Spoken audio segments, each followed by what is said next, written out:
Good evening, everyone. And I know we took a bit of a hiatus. We are back after a few years and we're going to start talking about the tarot. Let's dive right in. We're not going to get to the individual cards or their spreads today. We're just going to talk a little bit about their history. And I'm going to show you some of the decks. I have a lot of decks, but I'm just going to show you some of the decks that I have. The deck you're probably most familiar with is this one here at the top. This is the Rider-Waite. This is the most popular deck out there. This is probably what you have or what you have seen.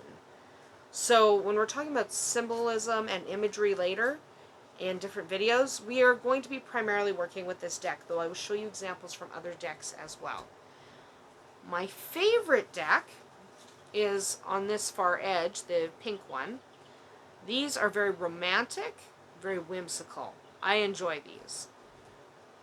On the far left, we have this colorful deck. It's also very simplistic. Not a lot of doodads happening. Not a lot of embellishment. Very, very simple. I like these ones because of that. This one in the middle is actually a non-traditional deck. It actually has more than 78 cards. So because it has more than 78 cards, here we go, you would actually need to consult the manual that came with it, in this case, this little guy, this little manual here, to learn to read it, because it is not the same as your standard tarot deck. So if you're going to use a non-traditional tarot deck like this, you will need the manual that came with it. So as I talk about the tarot and a little bit about its origins and how it got to where it is today, I'm just going to flip over some of these cards so you can see what they look like. So nobody really knows where the tarot came from. We just don't. We can guess. Some think it came from Egypt, maybe India, maybe China. Some people think it didn't show up until the Middle Ages in Europe. Some people think it didn't show up till the Renaissance.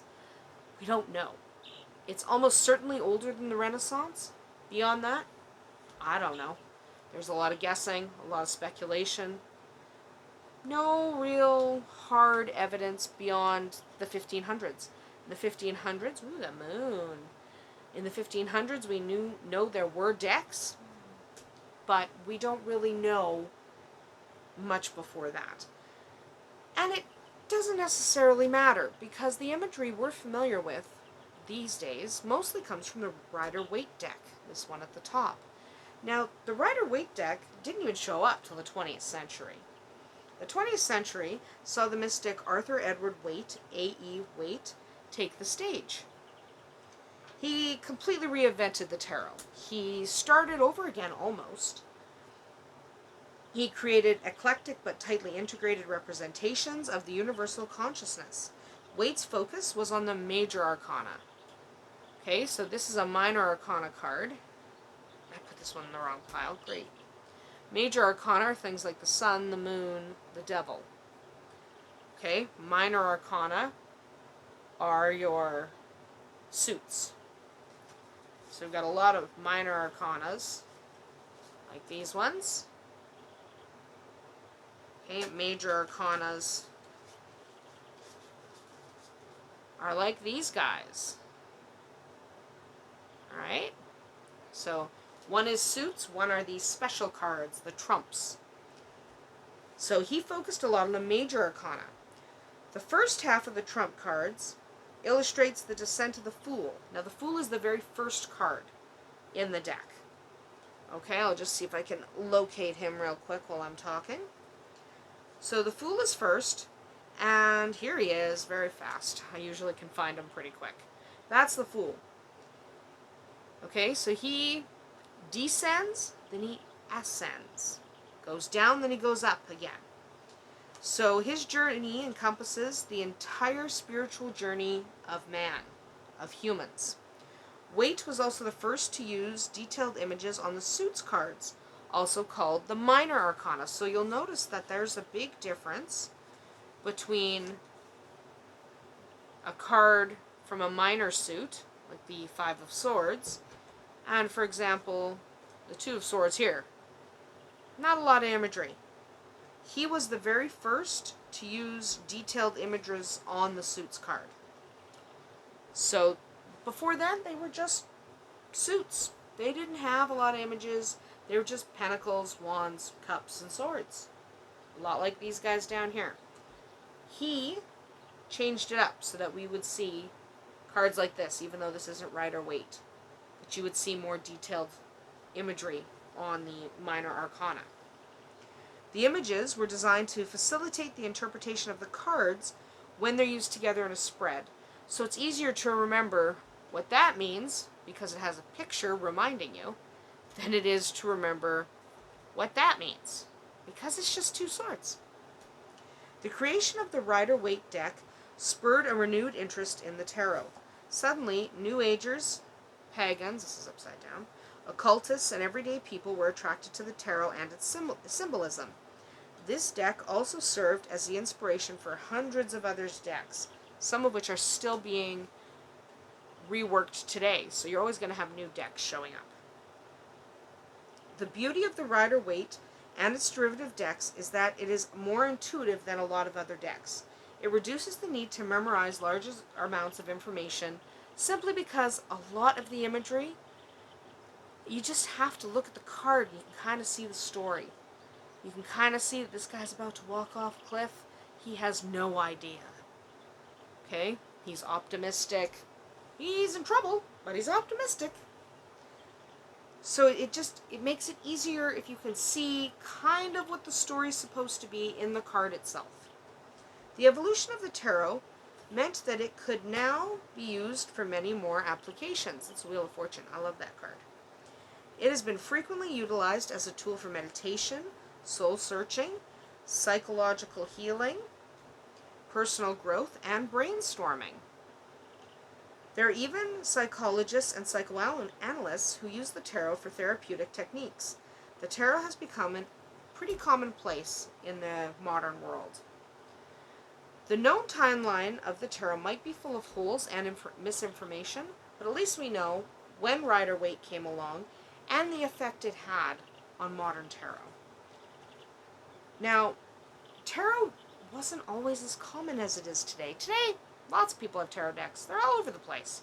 All different tarot decks. There are hundreds of decks, thousands of decks. They're all really cool. I really like most of them. But they weren't always that common because tarot wasn't always very well respected at all by anyone. Throughout history, the tarot has been viewed as many different things. Some people thought it was just a card game. Harmless. No harm, no foul. To others, tarot cards served as a method of divining the future. To other people, they were evil. So, it really depended on your time period.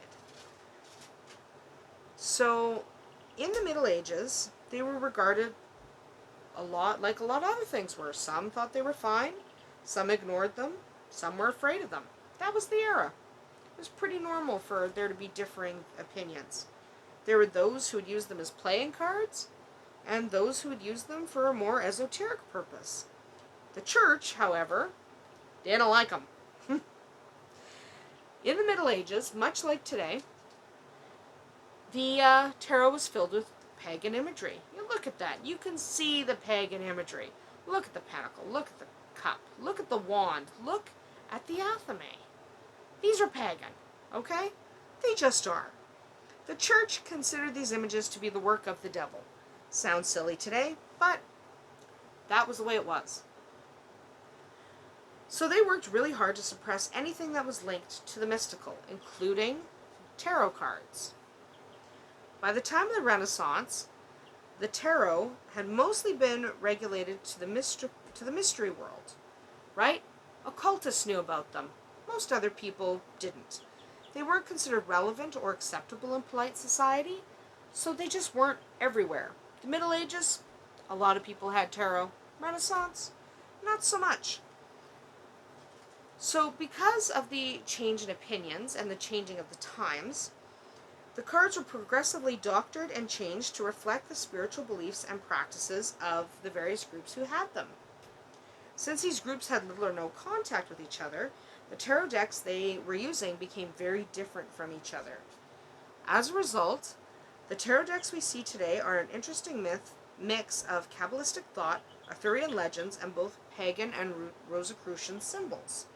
Though they may be hybrids, today's tarot cards combine beautiful artwork with powerful symbolism. Let's look at that Temperance card. That is full of symbolism right there.